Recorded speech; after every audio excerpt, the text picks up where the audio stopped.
Хора, просто това гори в сърцето ми от няколко дни и Бог през цялото време ми казваше: сподели го с църквата, защото вярвам, че е много свързано с нещата, през които много от вас минавате като битки в момента. Колко от вас знаете, че в момента тече война в Израел? Че Хамас нападнаха Израел по един безумно жесток начин, който никой не очакваше, с такава злост и гняв и омраза, каквито не са човешки да се опишат. Това, което се случи, което е официалната информация, е, че терористите, убийците, които нападат Израел, ги сварзват неподготвени. И техният министър-председател обяви реакцията на Израел каква ще бъде сега, и много от техните официални лица излязоха и казаха, че от времето на Холокост Израел не е давал толкова жертви в един ден. И те не са били подложени на такъв жесток геноцид само за 1-2 дни. Защото когато терористите нахлуват през ивицата Газа, те нападат не военни части. Те нападат селцата. Те нападат хората по домовете им. Те убиват млади, стари, главно жени и деца са избили. И то по много безкруполен и жесток начин. И много от тези хора не са могли да реагират изобщо по никакъв начин, защото военните части не са били там наоколо. И какво искам да ви кажа? Че когато обсъждахме с един брат, който е ходатай всички тези събития, просто от неговия дух излезе: щом като врага атакува Израел в естественото, това означава, че врага ще атакува църквата в духовното. Ние сме свързани с Израел. Толкова много. Ние сме едно хора, нека не се заблуждаваме. Те са маслината, ние сме прикачени като езичници. Корена Исус Христос. Но Той е един. Така че в момента, в който Той го каза, моят дух беше като това абсолютно от духа на Бога. И Бог обаче ми каза: не тепърва ще атакува врага. Вече е започнал. Това, през което много от вас минавате напоследък, не е просто някакво случайно стечение на обстоятелствата. Това е стратегия на врага. И Бог почна да им показва паралели. Хамас са се готвили години, за да направят това. Събирали се огнева мощ. И поради това, че дълго време не е имало атаки, хората така са се отпуснали. Разбирате ли? Те са успокоили. Те си казали: всичко е наред. Течат преговори с Саудитска Арабия. Всичко върви добре, даже към мир отиват нещата. През цялото това време те се въоръжавали и се подготвили за този удар. И когато идва удара, хората са беззащитни. И докато армията да се мобилизира да дойде, минават 2 дена. И на втория ден в неделя, когато армията отива в тия села, намира страшни неща. 20 села, кибуци, са били просто насметени жестоко, с изключение на един единствен кибук. Знаете ли защо?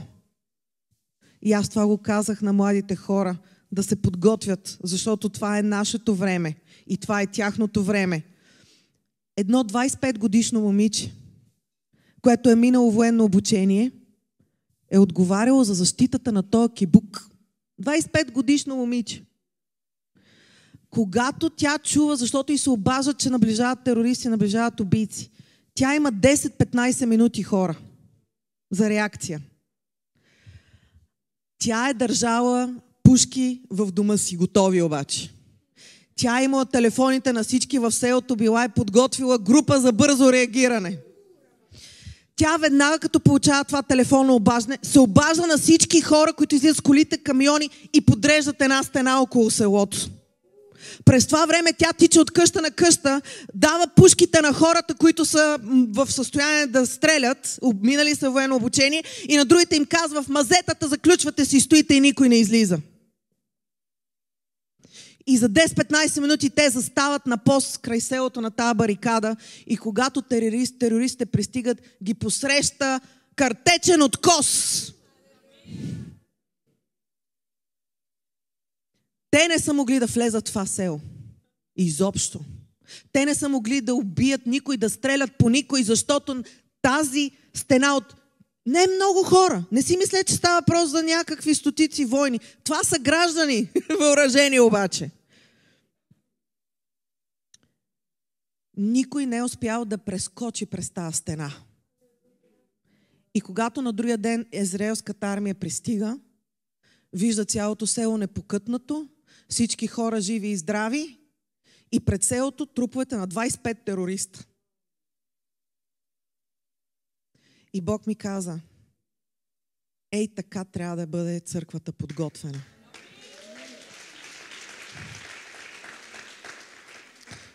И каза, аз ви предупреждавам и ви подготвям през цялото време. Има ли уши обаче, които да слушат? Има ли умове, които да разбират какво говори Господ към църквата?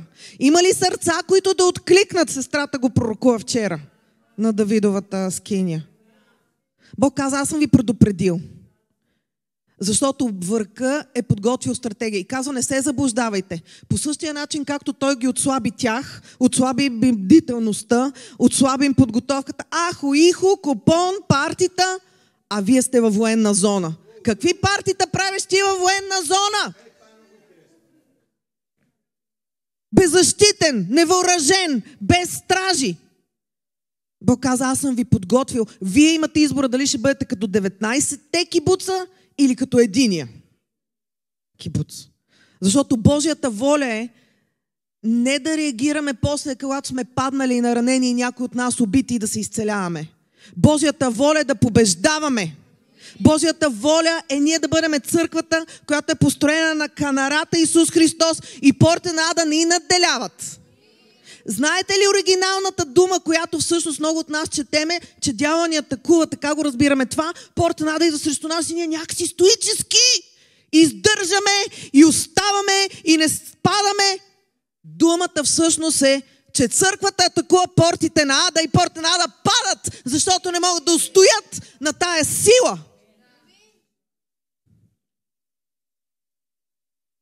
Ние трябва не само да знаем как да се защитаваме, ние трябва да знаем как да нападаме. И искам да ви кажа на всички вас тук, защото съм убедена, че това е от Господа, че Бог ни е предупреждавал и ни е подготвял, но някой от нас не сме обърнали внимание. И ако се откриете в някои от тия ситуации, тук по времето на хвалението, Бог започна да ми ги показва. Съпрузи, разделени, защото духа атакува както в Израел в естественото, в нас в духа ни е такова разделение. Съпруг от съпругата, родители от децата, младежката група. Не се очудвайте какво се случва. Това е стратегията на врага в действие. Това са неговите оръжия, с които той стреля срещу нас. В църквата разделение, неразбирателство, липса на комуникация, не си подготвен, идва в тебе омраза, идва в тебе страх, идва в тебе и ти го пускаш в взаимоотношенията. Стратегията на врага е разделяй и владей. Изолация. Отделя тази групичка тук, този там, мъжа и жената не си говорят, на децата не се обръща достатъчно внимание. Виждате ли се в тия ситуации? Във вашите семейства, в църквата, в служенията ни, какво се случва? Ние имахме такава атака с Дон миналата седмица. Ние винаги сме се разбирали много добре. Изведнъж не може да говориме. Почнахме да се караме. Ние никога не сме се карали. Никога не сме имали противостояние. Викаме, какво става? И това стана точно преди атаката в Израел и следващите дни, докато течах нещата. И като излезе това в духа, и ние сме атакувани. И Бог каза, това е като обсада от всички страни. Заграждате и нищо не ти прави още. Не те бие с оръжията, но ти прекъсва снабдяването. Прекъсва ти връзката с околния свят. Ти си вътре в крепостта си, сам, изолиран. И си кажеш, имам още храна, добре съм, имам вода, всичко ще бъде окей. Не е окей. Защото ти не си създаден да живееш в тази крепост затворен и да оцеляваш. Ти си създаден да управляваш в земята. И да се движиш свободно и да имаш достъп навсякъде.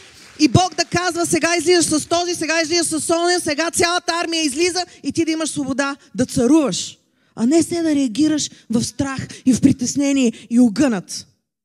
Всички, които се разпознавате в тия ситуации, искам да ви кажа, това е стратегията на врага, която действа срещу църквата в духа.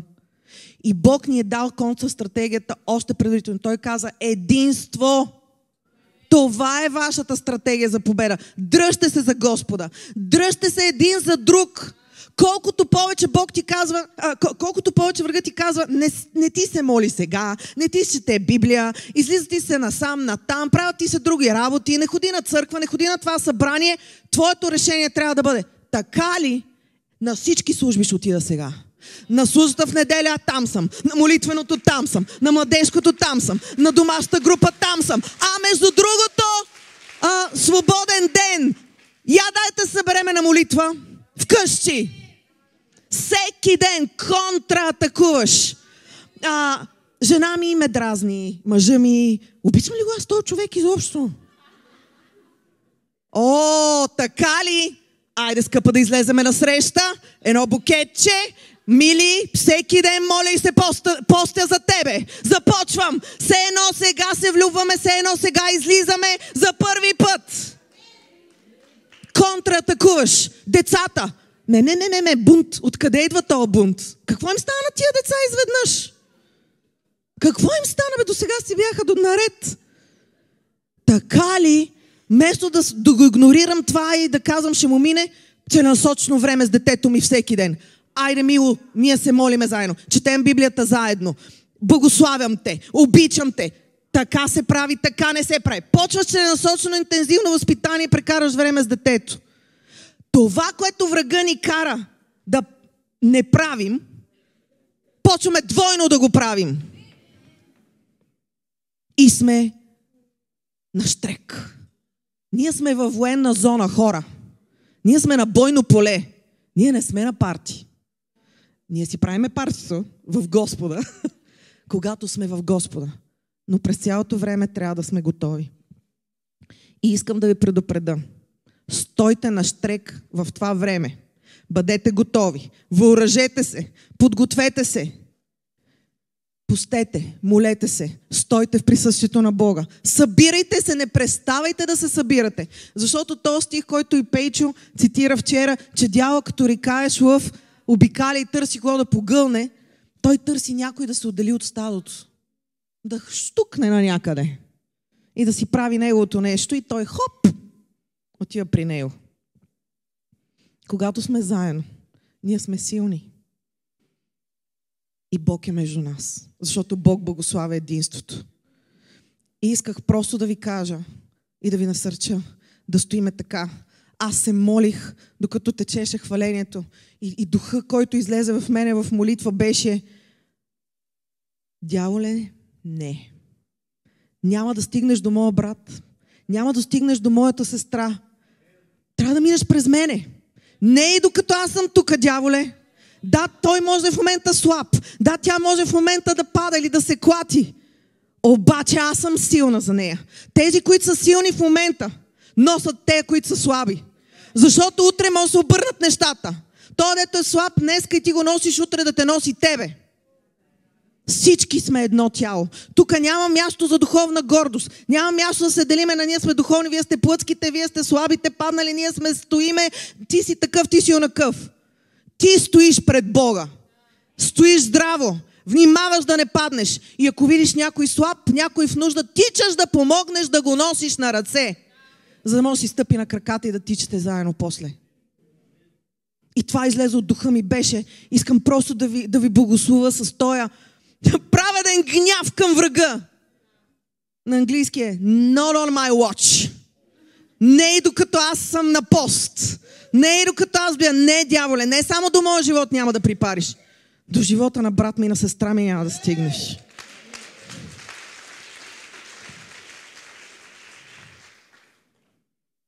Благославям църквата да бъдем като този кибук. Да бъдем като това 25 годишно момиче. Виждате ли, вече няма млади, няма стари, няма опитни, няма такива с 20-30 години във вярата. Има кой е покорен на Бога и кой е подготвен и слуша. И прави това, което слуша. Църква Антиохия, нека да бъдем като този кибук. Готови. Подготвени. И когато дойде врага,